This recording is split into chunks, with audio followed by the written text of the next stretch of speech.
Assalomu alaykum eski kuzatib boruvchilar. Mana Xudo xolasa Namangan Norindagi ishlarimiz ham sekin davom etyapti.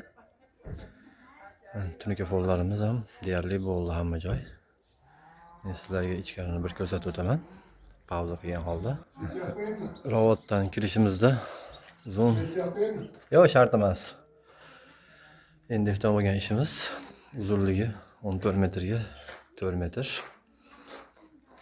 Mana shu ko'rinishda bo'lgan. Ikkilardan bu ichkarlari ham ponni endilikdan bo'lgan ishlar. Mana bu tunuka follarni bitkizdik yaqinda. Bu xonalar ishlari ham 6 ta 7 xona bor. Bunun endilikdan patrollar bo'lgan.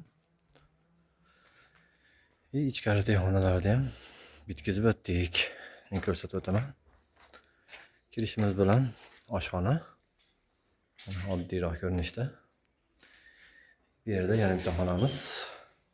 Devorlari ham endilikdan bo'ldi. Patologimiz shu ko'rinishda.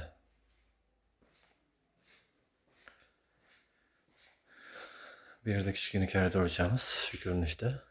Montaj bo'lmagani uchun ichlari diod yonadi buni. Mana bu xonalar oldin bo'lgan. Tunuka follarimiz. Bizni kuzatishda davom eting. Xudo xolasa bundan keyin ham chiroyli ishlarni qo'yib boramiz. Kuzatganlar uchun hammaga rahmat.